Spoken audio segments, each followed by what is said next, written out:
Hello Africa, you are welcome to another exciting and insightful discussion on Youth Talk Africa, I beg your pardon. And today we are going to be talking about a very important issue. The 17th December referendum is a very important exercise in Ghana, but it seemed to be surrounded with a lot of confusion. So today I have a very high-profile personality to, dilute the waters for us to have a very clear picture or clear understanding of what we are going to do on the 17th of December. What is it about? Some people are saying that it is to allow political parties to have a hand in our local governance system. Is that the case? I'll be talking to Mr. Mac Chancellor, who is the Metropolitan Director of NCCE. Mr. Mac Chancellor, thank you very much for honoring our invitation to come and explain to us. We always want to use this platform to educate our viewers on very important national issues like the referendum. Basically, I think we have got two different sides of the story. Some people are saying that the referendum is to allow MMDCEs to be elected instead of being appointed. Some are saying that when you vote yes, it means that you are allowing partisan political participation in the local governance system. What is this thing about? What is the 17th December referendum all about? Okay. I know you all know about what we are talking about when we say referendum. Referendum comes to a country once in a lifetime. And for those who are not more than 27 years, if you are 27 years or 30 years, you would have been very small when Ghana was voting in a massive referendum. So we voted in 1992 to promulgate and to give life to our constitution, which we have today. So since then, we've not had a referendum until quite recently, around January, when some sections of the country, Northeast region, Oti region, Afa region, Bono region, Northeast region, Savannah region, it was only limited to them alone who voted in the referendum. So they also had a referendum and they voted to get their own regions, which we have today, 16 regions in Ghana. We don't have a referendum again for a long time, a national in character, a national one in character. And today we are talking about it. There are a lot of confusion over it. That's why I wanted to premise my discussion only on what we call Article 55 Clause 3. That speaks about basically for those who are not interested in articles and long stories. Let's just make it short like that. That's why the market movement and young boys were. Let's just make it that. It is political parties can act and work in various areas, including your social life, community life, everything. They can also sponsor and present candidates for national election and everything. But the only thing they cannot do is to interfere in local level elections. That's a different level. So that one is very clear. Yeah, it's only it started with the framers of the 19th Constitution, who said that one is an entrenched clause. We have what we call enshrined clauses of the Constitution and entrenched ones. This part of the entrenched ones is not only that one. Transitional clause is an entrenched one. Use of a death penalty or not is an entrenched one. So before we even vote that people should know the death penalty should be expunged, we must go to a referendum. Before we vote that the transitional clause should be it must be a referendum. So now this is an entrenched clause which we must call on the whole entirety of the population of Ghana to come and vote to know whether we should leave the clause 55 clause Article 55 clause 1 like that, or we should change it after 26 years of operation of the Constitution. Of course, every nation, most nations, after a period of time, go back to the Constitution and see which one need to be reviewed to meet our current day contemporaneity. Of course, many people are seeing that it didn't start now, so that's why we don't want it to be political. It started even with Tamale's Constitutional Review Committee, who came up with certain amendments on that part of it, that same clause 55, and also how to deal with local level elections in future. And so this current government too also have proposed it. And I don't want to talk about election of DCs now, because if we do that, we confuse our people. Let's just limit ourselves to 55.3, so we'll come back to that one. So that is what we talk about when we say referendum.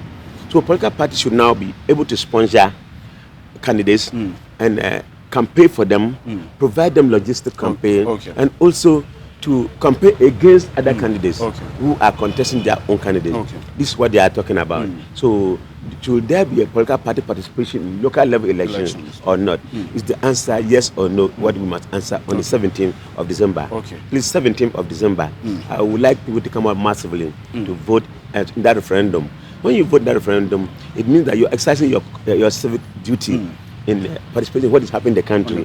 So I would like people to come and vote massively on that day. So what we require is a 40% turnout. 40% turnout in that election. When we don't have 40% turnout, what we have done is a nullity, and there will be a waste of funds. Now, and if you want to see the constitution, that part change, then you must have 75% voting in favor of the proposal, the amendment, and that is when you have it amended according to it. So we'll come back to that, and we'll come to this level, this year, other things. We'll bring it now, we'll confuse people. Thank you so much. So let me also acknowledge that we've been joined by Mr. Ziblim Alhassan. He's a policy analyst and a research fellow at the Center for Development and Public Advocacy. You're welcome, Policy sir. Advocacy. Policy advocacy. Here in Tamale. So you are welcome. Thank you. What do you make of the discussions going around? It's as if like a lot of people are confused about what the 17th December referendum is all about. What is it about? Yes, I think my senior brother has made the point very clear. The fact of the matter is public education on the issue is very limited, and that is one of the key weaknesses of the December 17th referendum. You see, the decision to elect MMDCs on partisan basis or not is a decision that is intended to empower the people in the local governance process. And before such a decision could be made, I think that all the promoters of the ideas, and that is the government, should have taken a neutral position on whether or not the people will want multi-partism to be introduced into the local governance system. That is one of the key weaknesses of the discourse around the December 17th, because it's as if government has taken a position that we have to elect them on partisan basis. You see the point?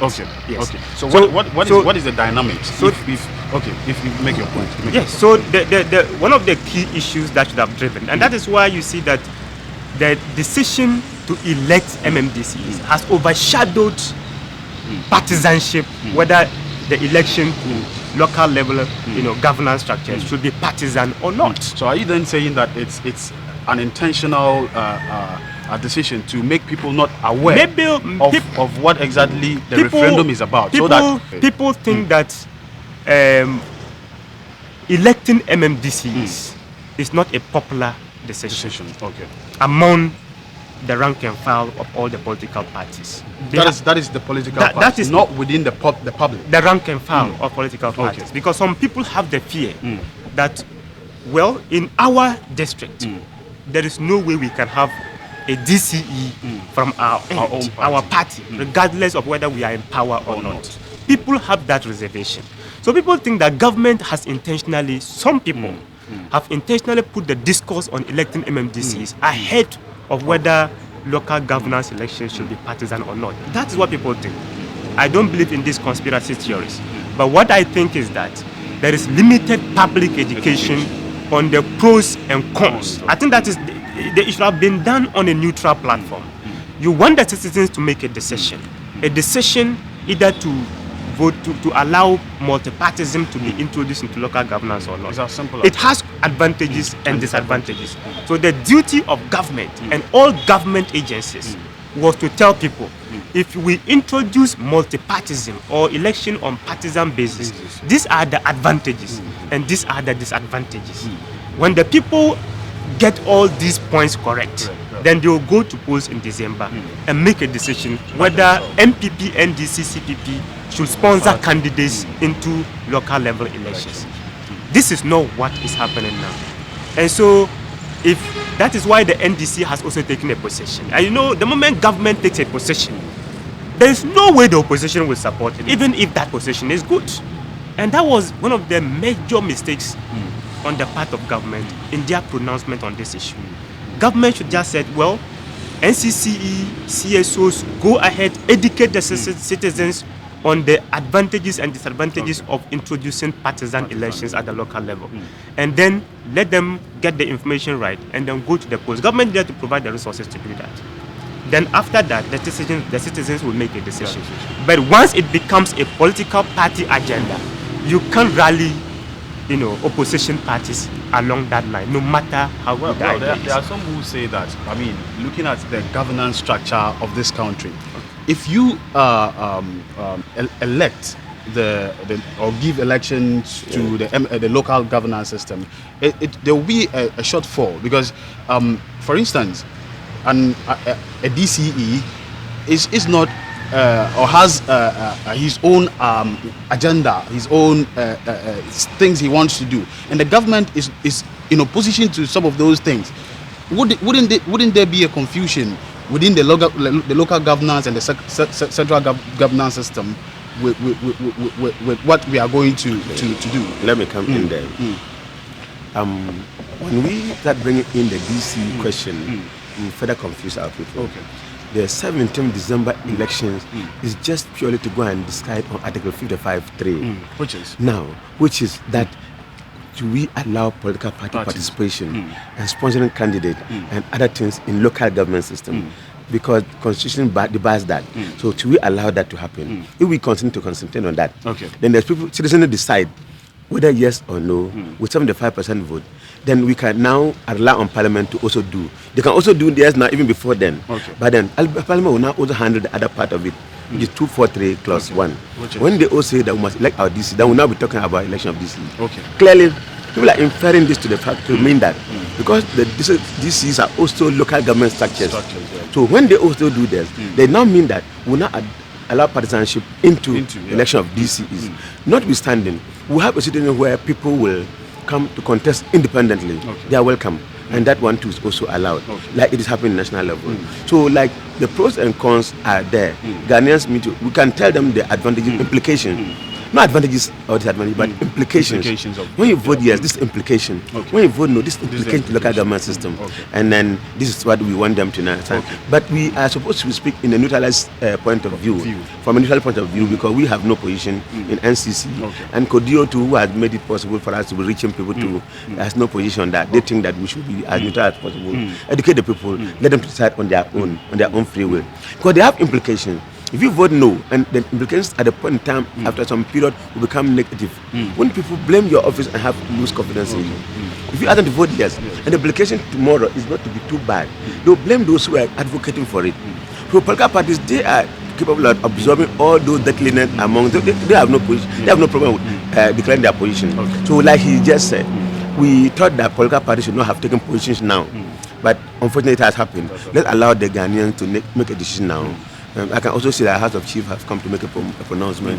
I think that these are things that should have left the voters to understand. We, those who are talking about it, are not even having a position.